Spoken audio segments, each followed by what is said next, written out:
Just 3 days ago, the Chicago Cubs looked finished. After dropping the first 2 games of the NLDS to the Milwaukee Brewers in devastating fashion, optimism was in short supply around Wrigley Field. Winning 3 straight games against one of the National League's best teams felt like a mountain too steep to climb. But inside the clubhouse, there was no panic, just quiet confidence. The Cubs believed a return to their home turf would flip the momentum, and that belief proved right. In Game 3, Chicago held off Milwaukee for a hard-fought 4-3 victory, finally giving the Wrigley crowd something to roar about. But Game 4 was where the real statement came, a 6-0 shutout that evened the series at 2 games apiece and sent the Brewers back to Milwaukee under pressure. From the very first inning, the Cubs made it clear they weren't done yet. Facing Milwaukee ace Freddie Peralta on short rest, Ian Happ stepped up and crushed a 1-1 fastball deep into the night, igniting the stadium. Wrigley shook as fans chanted Freddie. Freddie, in unison. It was Happ's 4th straight game with a first-inning home run for Chicago, setting the tone once again.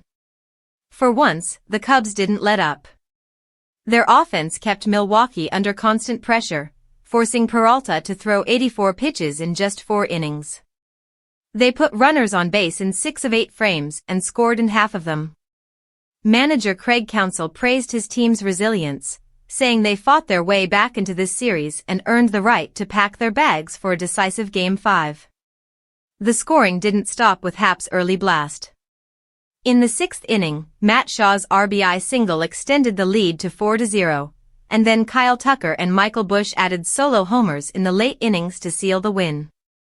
Tucker, enjoying a breakout postseason, said afterward that confidence at the plate was key, swinging at the right pitches and trusting his approach. But it wasn't just the bats that made the difference. Matthew Boyd delivered 4 2/3 shutout innings, backed by stellar defense and an electric crowd that acted like a 10th man on the field. Brewers manager Pat Murphy admitted afterward that the atmosphere affected his players. The noise, the energy, the emotion, it all tilted in Chicago's favor.